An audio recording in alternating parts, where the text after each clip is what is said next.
सबसे पहले आपको देखना है कि आपका जो भी सिस्टम का सीपीयू है, मेमोरी है, वो कितना है। तो उसके लिए आपको क्या करना है, सबसे पहले जाना है टास्क मैनेजर में। तो उसके लिए हम वो सर्च करेंगे टास्क मैनेजर, इसको ओपन करेंगे। तो यहाँ पे जो भी आपका सीपीयू हो गया, मेमोरी हो गया, डिस्क हो गया, कितना यूटिलाइज हो रहा है यहाँ पे दिखाई देगा।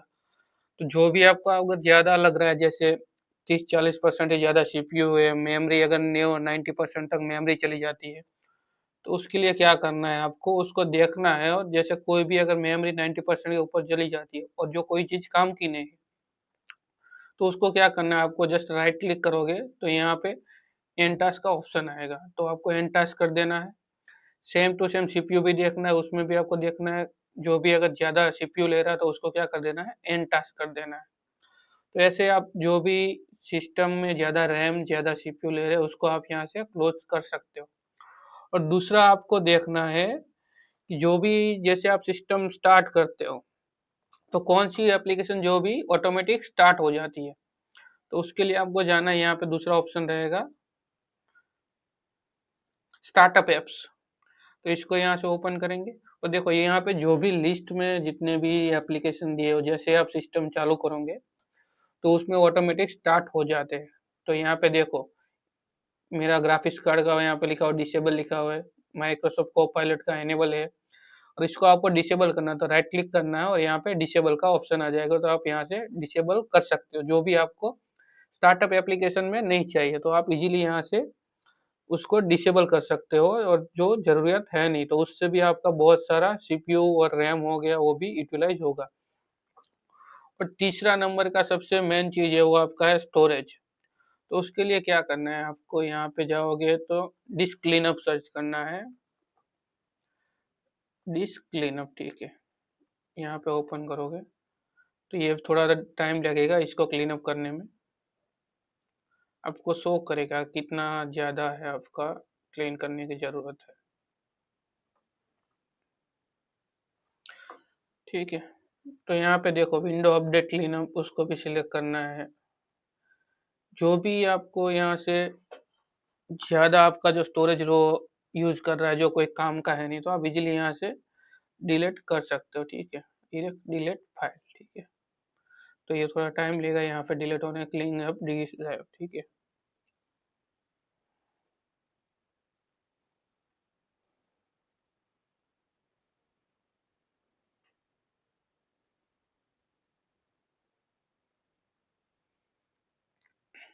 ठीक है, वो बैकग्राउंड में चलता रहेगा। दूसरा ऑप्शन आपको क्या करना है, सेटिंग में जाना है, यहाँ पे स्टोरेज में चले जाना है। ठीक है, सर्च करोगे तो स्टोरेज,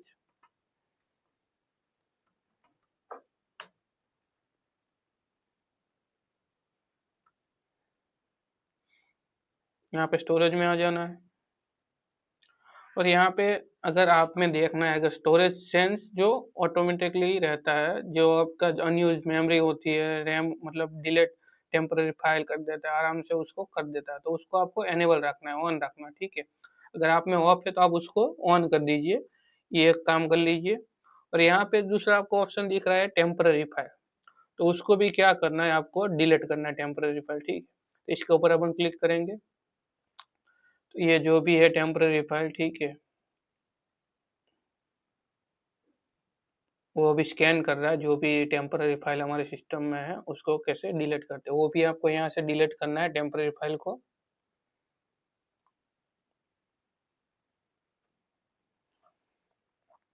तो थोड़ा टाइम लेगा स्कैन करने में, ठीक है।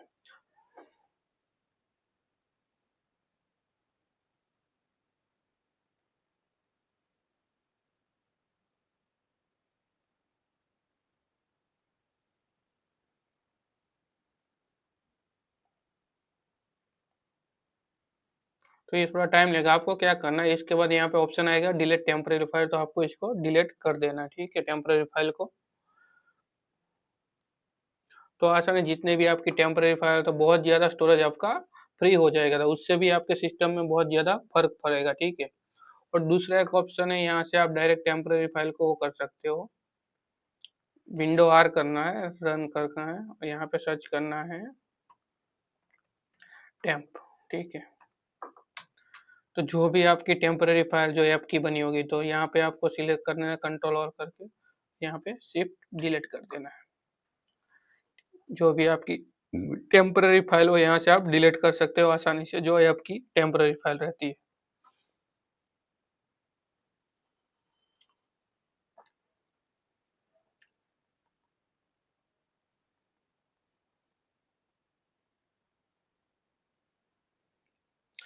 जो नहीं हो रही उसको स्किप कर दीजिए, ठीक है। ठीक है, इससे भी आपका बहुत सारा जो भी स्टोरेज है वो क्लीन हो जाएगा। उसके बाद आपको क्या करना है, यहाँ पे विंडो आर जाना है, जो बेस्ट परफॉर्मेंस ऑप्शन रहता है आपको उसको एनेबल करना है। सिस्टम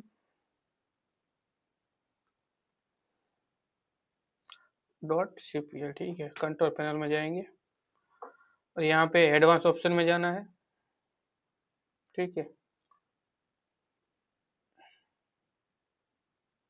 यहाँ से परफॉर्मेंस वाला सेटिंग में जाना है और यहाँ पे 4 option, let's window choose what your best for computer, adjust for best appearance, adjust for best performance. तो हमें कौन सा सिलेक्ट करना है, एडजस्ट फॉर बेस्ट परफॉर्मेंस, ठीक है। तो उसको यहाँ से अप्लाई करेंगे और ओके, यहाँ से ओके कर देंगे। तो ठीक है, ये आप अगर सेटिंग कर लोगे तब भी आपका सिस्टम जो परफॉर्मेंस उसमें बहुत ज़्यादा फर्क पड़ जाएगा, आपको दिखेगा। जैसे आप इसके बाद रिस्टार्ट करोगे देखोगे तो आपको बहुत ज़्यादा फर्क मिलेगा, ठीक है। और उसके बाद क्या करना है, आपको पावर जो आपका रहता है सर्च करना है यहाँ पे सेटिंग में,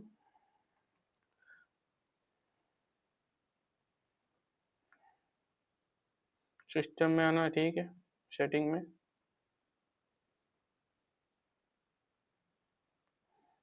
फिर यहाँ पे पावर एंड बैटरी रहेगा, ठीक है, उसके ऊपर जाना है। और इसमें जो पावर मोड है आपका, ठीक है, यहाँ पे बैलेंस होगा, उसको क्या कर देना है आपको, बेस्ट परफॉर्मेंस, ठीक है। इसमें भी कर देना बेस्ट परफॉर्मेंस। तो ये दोनों को आप बेस्ट परफॉर्मेंस कर देना है, ये सेटिंग कर लेना है यहाँ से, ठीक है। तो इसको आप कर दोगे तो इजीली आपके सिस्टम में बहुत ज़्यादा इफेक्ट पड़ेगा। और एक दूसरी चीज़ है जो मेन चीज़ रहती है हमारे सिस्टम में, जो भी विंडो के अपडेट रहते हैं, ठीक है। जैसे यहाँ पे मैं सर्च करूँगा चेक फॉर अपडेट, तो यहाँ पे जितने भी आपके विंडो के अपडेट आते हैं तो उसको क्या करना है, आपको इजीली अपडेट करने रहना, जो भी यहाँ पे होना चाहिए अप टू डेट होना चाहिए, ठीक है। मेरे पास अभी एक अपडेट अवेलेबल है तो मैं उसको कराऊंगा चेक, पहले चेक फॉर अपडेट कर देता हूँ।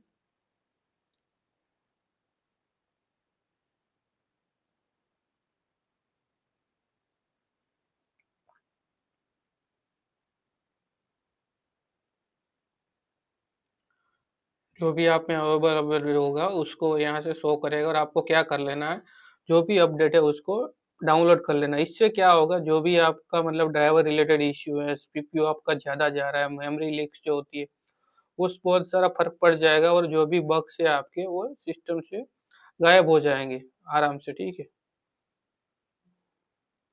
और दूसरी एक चीज़ है, अगर आप में सिस्टम में एसएसडी नहीं है तो आप क्या करो, आपका जो ओएस है उसको एसएसडी में इंस्टॉल कर दो दोबारा फॉर्मेट करके, और आपका डेटा है उसको हार्ड डिस्क में रखो। अगर एसएसडी में आपका ओएस रहेगा तो उससे क्या फर्क पड़ेगा, आपका सिस्टम बूट होने में भी टाइम लगेगा, नहीं टाइम लगेगा ज़्यादा, और इजीली आपका बूट हो जाएगा और सारी एप्लीकेशन भी स्मूथली चलेगी अगर आपका एसएसडी है, ठीक है। और उसके बाद क्या करना है, आपको जो भी जैसे एप्लीकेशन आप में इंस्टॉल है बहुत सारे, ठीक है, उसको क्या करना है, जो अगर ज़रूरत की एप्लीकेशन नहीं है तो उसको आपको अनइंस्टॉल कर देना है, ठीक है। तो इससे भी आपका मतलब सिस्टम में बहुत सारा फर्क पड़ जाएगा परफॉर्मेंस में। और देखो यहाँ पे मेरे पास जितने भी अपडेट अवेलेबल थी वो यहाँ पे मैंने डाउनलोड में रख दिए। तो उसके बाद क्या करना, जैसे डाउनलोड हो जाएंगे तो उसके बाद एक रिस्टार्ट का ऑप्शन आ जाएगा, तो आपको रिस्टार्ट कर देना, ठीक है। जैसे रिस्टार्ट करोगे तो आप में अपडेट जो भी आपके होंगे वो इंस्टॉल हो जाएगा, ठीक है।